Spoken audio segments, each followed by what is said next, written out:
All right. So now we're going to be going over chapter 22. I'm still talking about the newborn, and this time, I mean, you already should have a pretty decent idea of what's going on with them, how they are adapting to extrauterine life, and how and what we assess. So let's look at the nursing care of the normal newborn. So again, it's chapter 22 in your maternity book.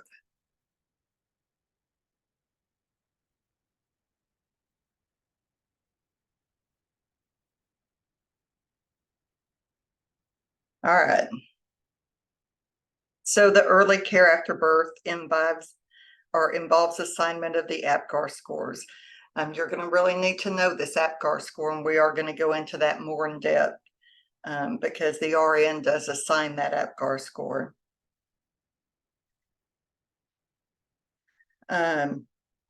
We do, like I talked about previously, we're going to do just a quick look-see of that baby, make sure there's no obvious congenital defects.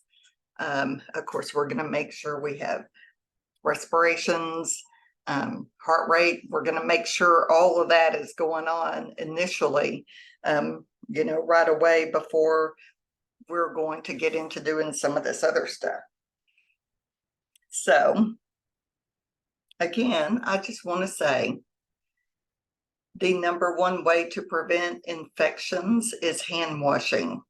You're never going to get away from that ever. So don't forget that. All right, administering vitamin K. So we touched on that.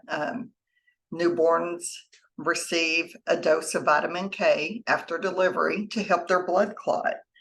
It says 1 dose of vitamin K IM within the first hour after birth prevents bleeding problems until the infant is able to produce the vitamin independently. Again, I hit upon in the last chapter, what about these parents that don't want their baby to have a shot? This right here is what you can tell them is the benefit of having that injection or letting their baby have that injection. It says it's normally given within an hour, but it can be delayed until the end of the kangaroo care or the skin-to-skin contact. Providing eye treatment. This is, again, mandatory in the state of Texas, that all newborns will receive prophylactic, which means preventative, eye treatment to help prevent infection of the eyes in newborn, and that's in case the mom is affected with gonorrhea. Oh, wait a minute, this goes way back to some of what we looked at and talked about in our first unit with the STIs. What if mom has gonorrhea and doesn't know it? So all newborns are going to be treated with this because, of course, during that delivery, they are exposed to anything in the maternal vagina. So look at your drug guide here with your vitamin K.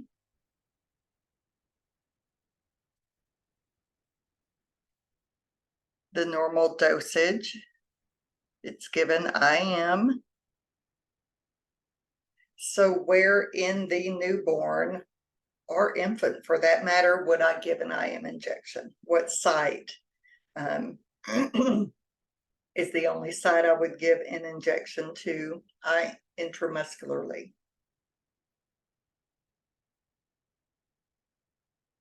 The vastus lateralis, the thigh muscle.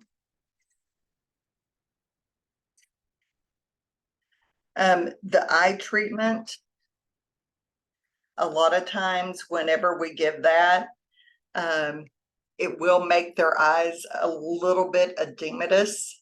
Sometimes they will, because it's gooey. It's truly an ointment that we're putting in their eyes. And I do want you to look at this figure 22.1 about how to administer that ophthalmic ointment, the erythromycin ointment to the eyes. Look at that procedure there. And your drug guide, again, it's not that I mean, I think we all know what antibiotic ointment is, but just look at your nursing considerations with the infant. So the procedure for using a bulb syringe, because if we need to clear the nose, the nostrils, or the mouth of any excess secretions, we use a bulb syringe, and this is showing you the procedure for that. The most important thing, if some of you have never used this bulb syringe, you squeeze the bulb, then you insert it into the cavity, the oral cavity or the nasal cavity, and then you gently release it, and that sucks up. It, provides that suction and sucks any excess secretions. Just know the first thing you're going to do is compress the bulb before you insert, because it's releasing that bulb that's providing that suction of the secretions.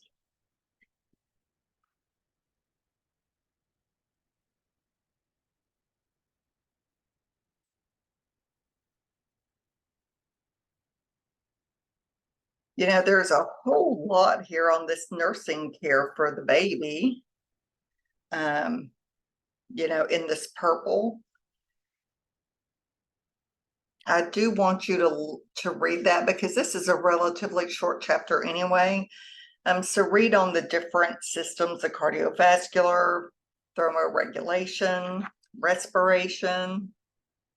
Read up on some of that, just so you kind of get an idea of what the care of that normal newborn is going to be looking like.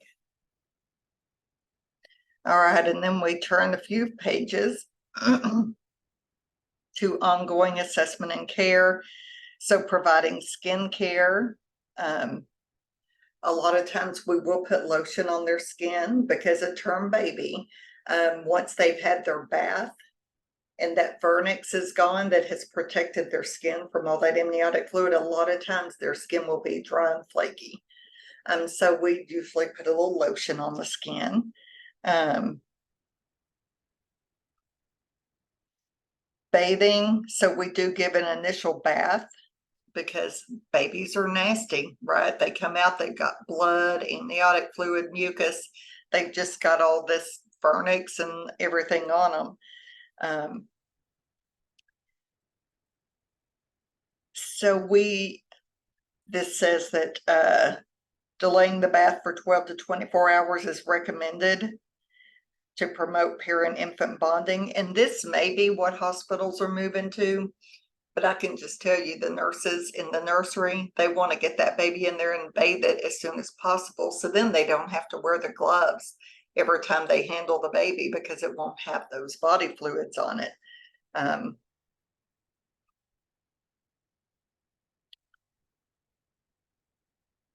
This says removing all vernix is not recommended, because it says it promotes ideal pH and antimicrobial benefits. Some people say, the book says this, so okay, we're going to believe what the book says, but that it just helps provide moisture for the skin.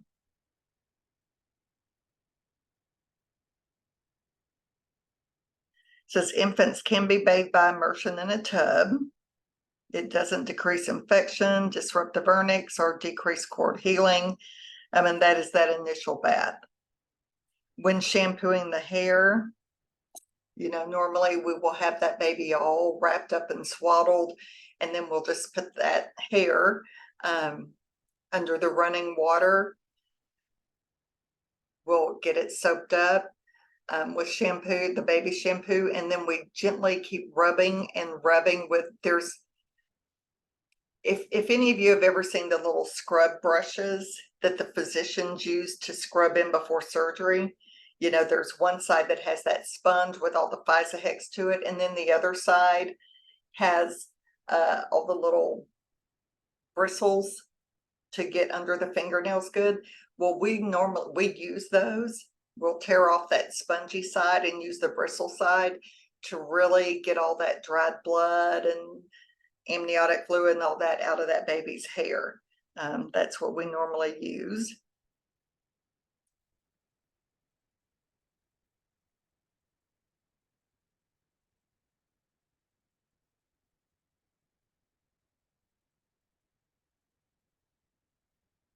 All right, providing cord care. So this is an area of disagreement among professionals. It says the cord should be checked for bleeding. Of course, it should be clamped, and that clamp should be on there very well to prevent it from bleeding or oozing because it's clamped tightly.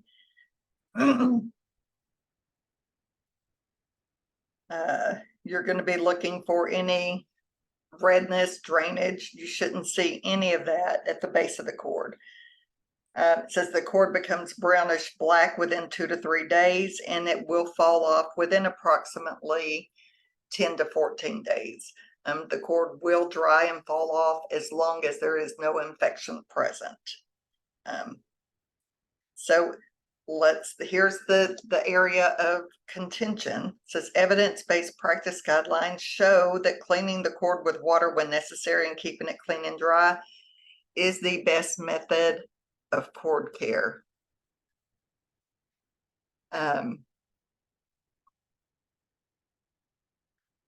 You know, the main thing you're going to teach your parents is making sure that when they put the diapers on, they fold that diaper up underneath that cord to keep it exposed to air and dry until it falls off.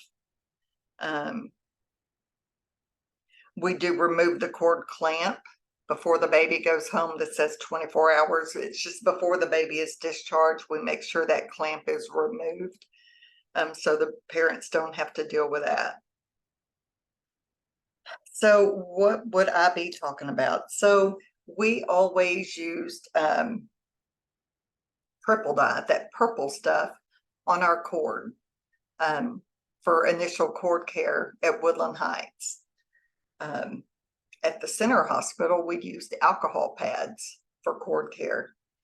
So when we were at Woodland Heights, this evidence came out that all that is not necessary, and just this natural drying of the cord would be fine. That's the way to go because that's what evidence shows is best. So I had a meeting with the pediatricians. We discussed it. They agreed to try it for 3 months. So for 3 months, that's what we did. We didn't treat the cords with any triple dye, no alcohol. We didn't treat the cords with anything except just kept them clean and open to air. At the end of the 3 months, the pediatricians came back to the table and said, nope, we're not going to do that because we're getting a lot of stinky cords back. So they were getting infected cords back. Now, was it because of the way the nurses were cleaning the cords? No. I mean, I feel sure it's because maybe we didn't teach the moms how to take care of that good enough, or maybe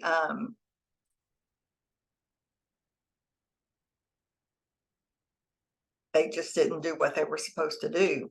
I don't know, but anyway, I'm still a firm believer in at least cleaning that cord with alcohol because I want to keep it clean and sterile. Well, it can be sterile, but super clean to where it will dry up and fall off and not get infected. Positioning the infant. Teaching parents how to position infants properly is very important. This is where we're going to talk about the Back to Sleep campaign. Placing the infants in the prone position for sleep is associated with an increase in SIDS. So what is prone? Prone is when they're laying on their bellies. That is the prone position. That is not recommended at all. So it says in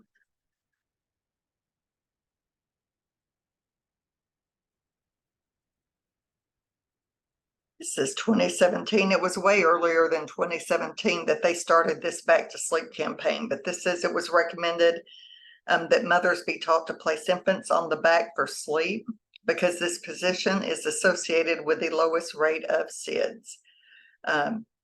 Back to sleep. Just remember the babies need to sleep on their backs when we put them down. It says the side position is not recommended. to teach them to do at home, because there is a chance if the baby's on their side, it could easily roll over onto its belly.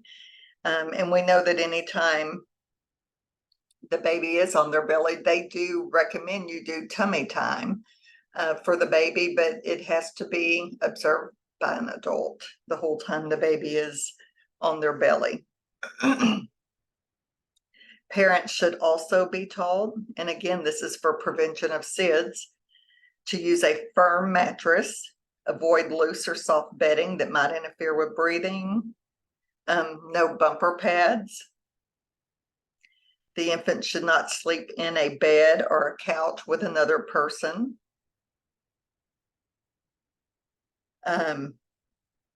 In other words, don't put all that cute stuff in the bed. You don't want any extra little stuffed animals and pillows and bumper pads. These babies need bare bones, and that is again to help prevent against SIDS. It says infants that spend long periods in the supine position, and you'll remember what that is, right? I'm laying on my back looking up at supines, right? They may get that flat spot on the back of their head. So that's something that can be taken care of easily. It's just a positioning thing, and that's because their bones are still kind of soft and there's sutures and soft spots and all going on. So we don't worry too much about that asymmetry in the back of the head. And this talks about the tummy time that will help prevent that flattening. Okay. Protecting the infant. Safeguarding the infant is a major role of the nurse. The primary ways we do that is ensuring that infants always go to the correct parents, taking precautions to prevent infant abductions, and preventing or recognizing early signs of infection. So identifying the infant, and look at this figure 22.4. So first off, when the baby is born, before it leaves the mother's room, we are going to put an identification band on the baby. Actually, it'll get 3 different points of identification. It'll get a band on its wrist, a band on its ankle, and that same number on the band will be on the umbilical cord clamp. And then the mother will get a matching band, and the significant other. It's not always going to be the baby's daddy. It's just going to be whoever will be at the hospital the most with the mom. So that is the 5-point identification system that we have going on. We always check the bands for matching. We don't look at the baby's band and then ask the mom, okay, is this your number? Because she may be groggy or whatever, and just answer yes. Has this ever been a problem before? Yes. We had this happen to us at Woodland Heights. One of my night nurses took a baby to the wrong mama and left it there for a couple of hours in her room.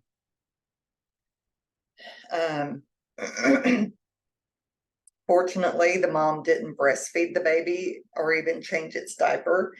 It was just in the room with her, so we didn't have a huge bodily fluid issue. But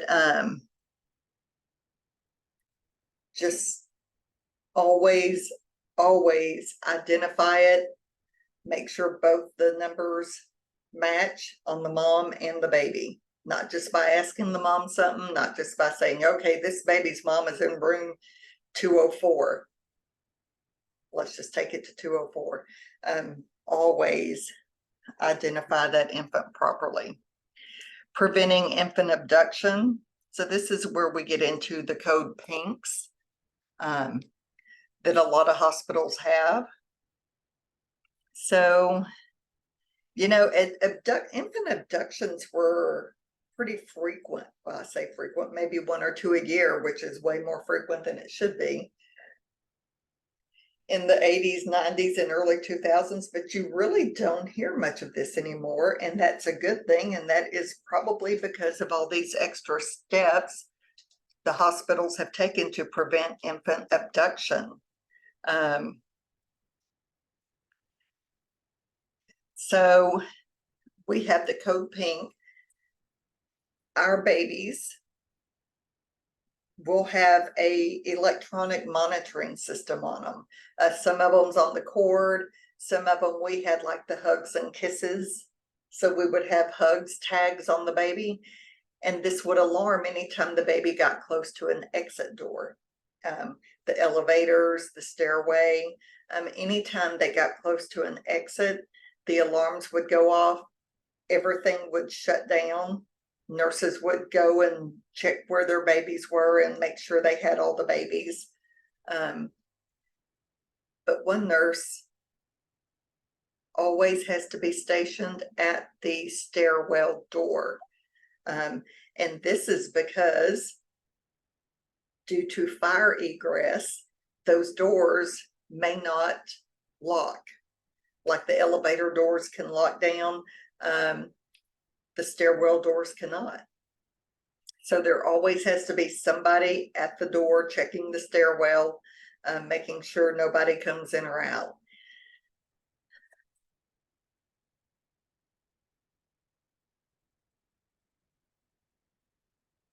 And mothers have to be taught, there's always different identification for the maternity nurses.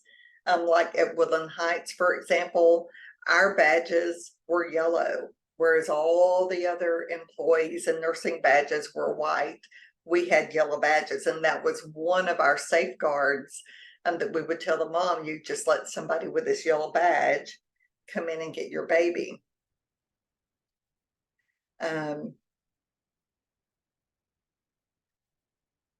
Did moms always follow that?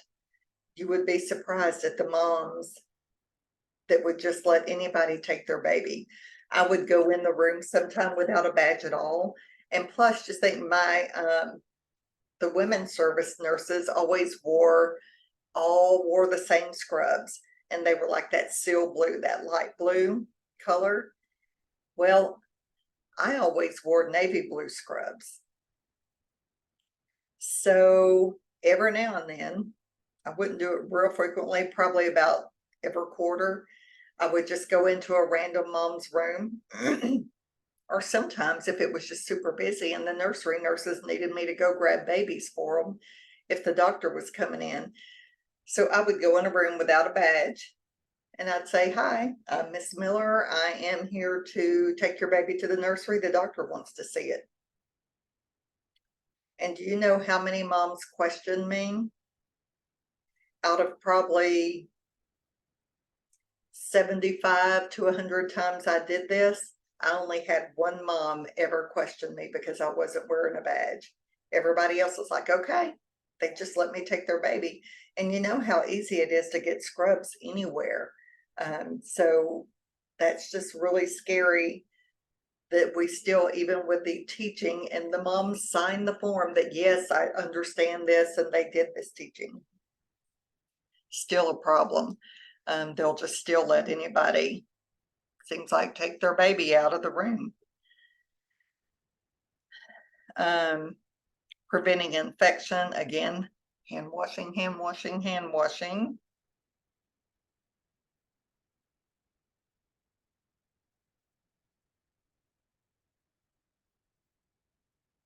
So let's come over here and look at circumcision, because most circumcisions are going to happen in the physician's, in the newborn nursery. So it's the most common surgical procedure performed on males worldwide, not just in the US. It is removal of that foreskin over the tip of the penis, is what you're talking about with the circumcision.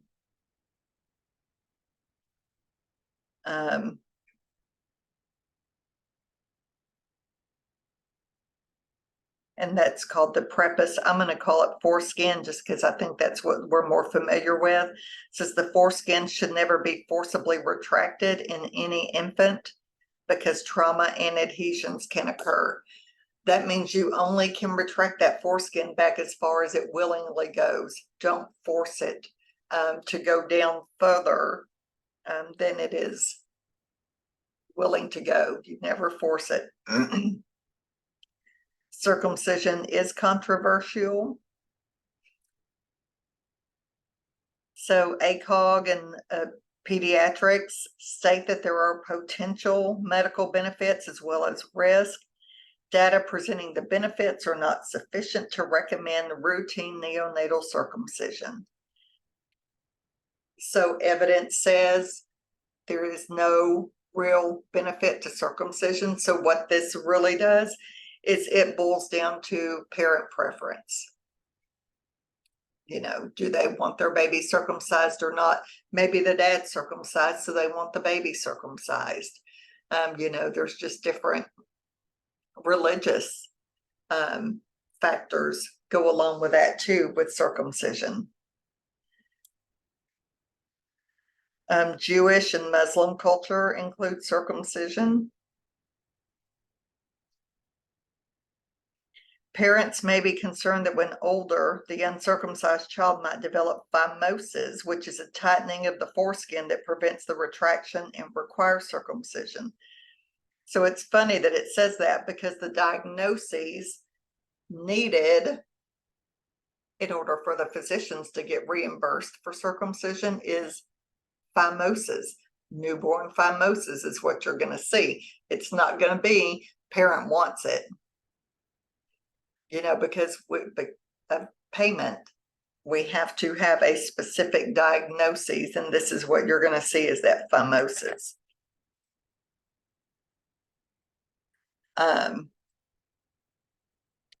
Pain relief. So circumcisions, and look at this figure 22.8 over here first off when I'm talking about this, because firstly, you're going to be putting this baby down on this cold, hard plastic board, and then we're going to be restraining their arms and their legs.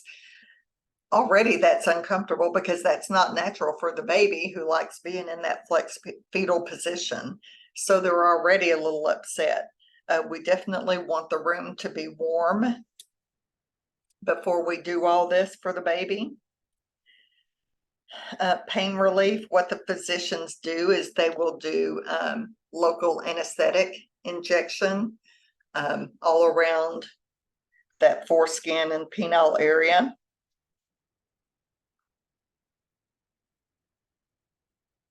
And sometimes we do, or we used to do Emla cream, which is that topical deadening cream, which I think is totally useless. I haven't seen that work like ever, but some physicians still prefer to do the Emla cream that you would put on that penis or the foreskin and leave it there for, 30 minutes or so before they get started. What we found that our babies really like are that it's like the sucrose syrup. We always called that baby crack. We would dip a pacifier in this sugar syrup and give it to them, and I mean they would just go to town sucking on that pacifier, and it really helped keep them calm. So the nurse's job while the physician was doing that circumcision would a lot of times just be keeping that baby's pain controlled by the sucrose. We also could give the baby Tylenol. Said it can be given just before the procedure. I want you to go back and see if you can remember what the antidote to a Tylenol overdose would be. What would I give them if I happen to give the baby too much Tylenol? How would I reverse that? I want you to look that up on your own. I'm not going to tell you. So the non-pharmacologic pain relief, that is going to be Pacifiers, that oral sucrose I was just telling you about, non-pharmacologic. It says they decrease the stress of the procedure. So the methods for the circumcision and the Gomco clamp, this 22.6, that is how really all the physicians that I've ever worked, all the nurseries I've ever worked at, did this Gomco procedure and not the Plastibell. Hey, stop it.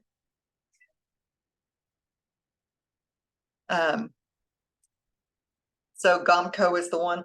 They will, some of them will do this Plastibell. I'm not as familiar with that.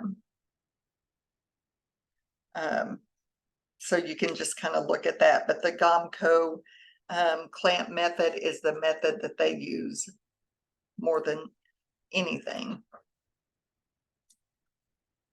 Okay, so patient-centered teaching, this little blue box up here, how to care for an uncircumcised penis. Again, you need to teach the parents, do not retract that foreskin down any more than it is willing to go already. You don't force anything. Anytime you do gently pull back on that foreskin, maybe to wash or cleanse that tip of the penis, put that foreskin right back up. Don't let it potentially stay down and then start causing swelling of the head of the penis, which then may lead to an emergency circumcision.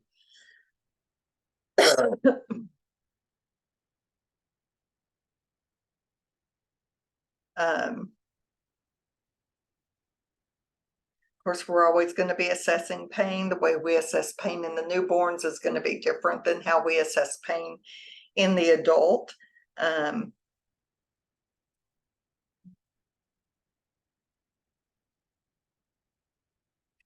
we'll discuss some different pain scales for newborn here in just a little bit as well. After the procedure, the nurse is going, we have Vaseline gauze.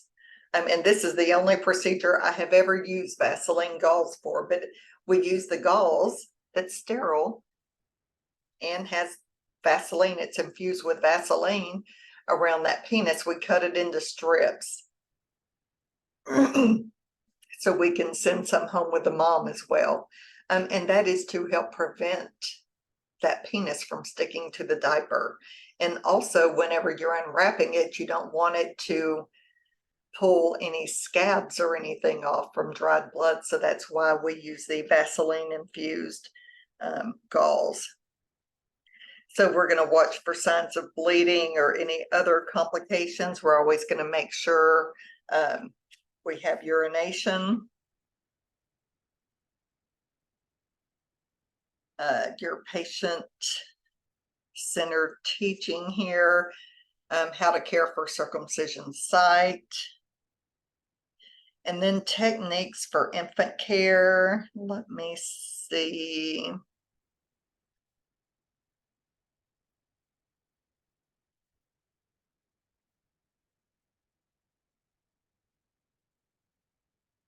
I mean, this is, to me, this is a nice little concise record of what all we would teach the parents regarding caring for their baby. So it's just always, I think, kind of nice to see that.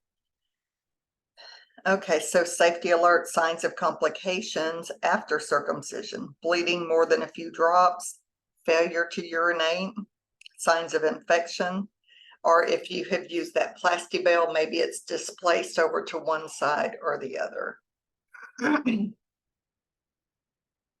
All right, so immunization. So we give the first hepatitis B immunization in the newborn nursery. You know, it's a series of 3 because you've had to go through that as well. So they get the first one in the nursery. We do have to have a consent form signed for that and give the vaccine information sheet, the VIS, and everything to the parents. So newborn screening, what all screens do we do? And this is something I've already touched on as well. So a lot of this is really refresher. Hearing screen. State of Texas says we have to do a hearing screen on every infant before they're discharged from the hospital. If they pass that hearing screen, that's great. If they fail it, does that mean they're deaf? No. Maybe they've just got a lot of vernix or something in their ears.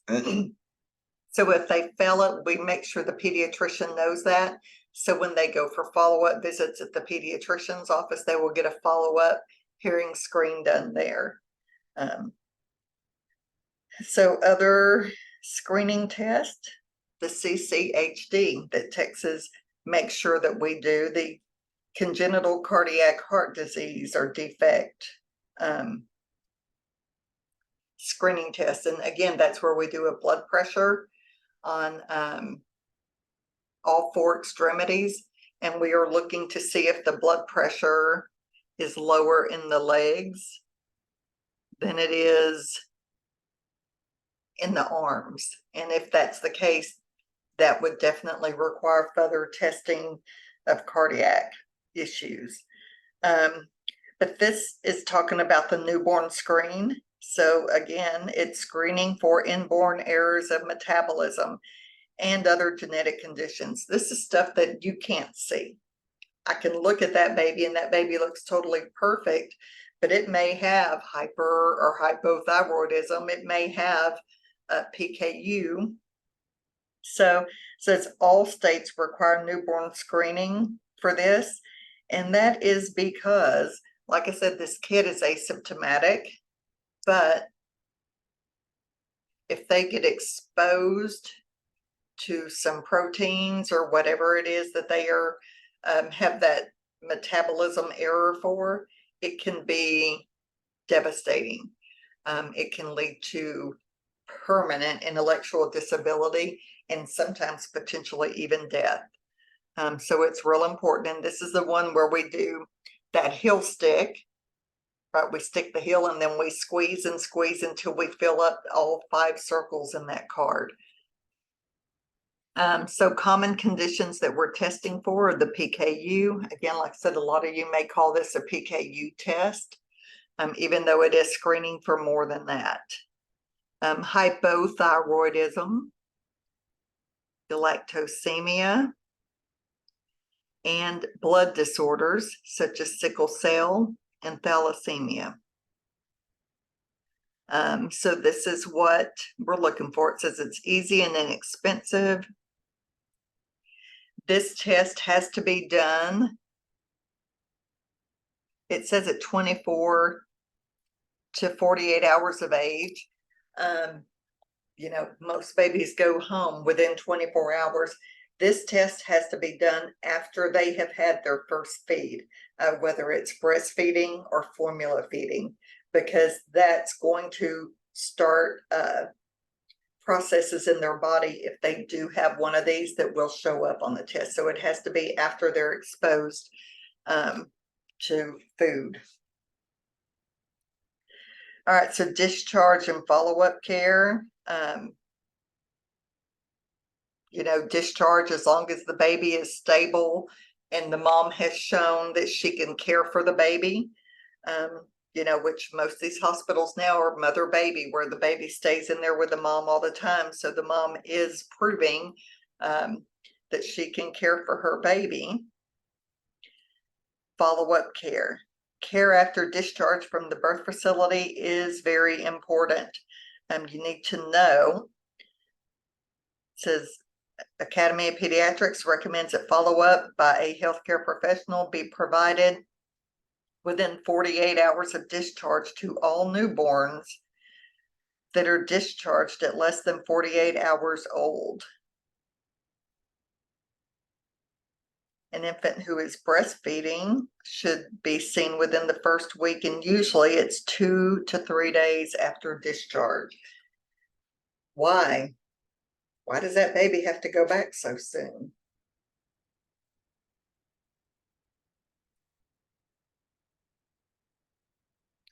What's the one thing that's going to be an issue with this baby, especially if they're breastfeeding, that the physicians or providers need to look at and screen for? Jaundice. Jaundice is going to be the biggie, and also weight loss. Remember that 10% weight loss is normal. Anything more than that would not be normal. So these are why the baby has to go back so much more quickly than the mom does.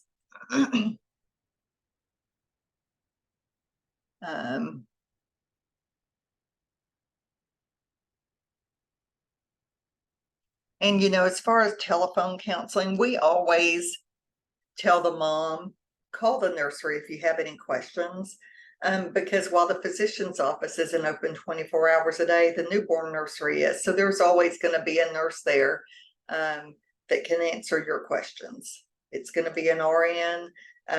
We can answer, any questions, deal with any concerns that you might have.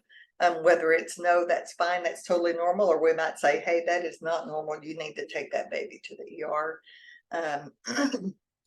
or whatever. But it is nice to have these open communication with the newly discharged parents. So that's the end of that. So look at your key concepts here. I want you to make sure you understand all the key concepts and everything that we talked about here. If not, make sure you let me know. We'll get it clarified.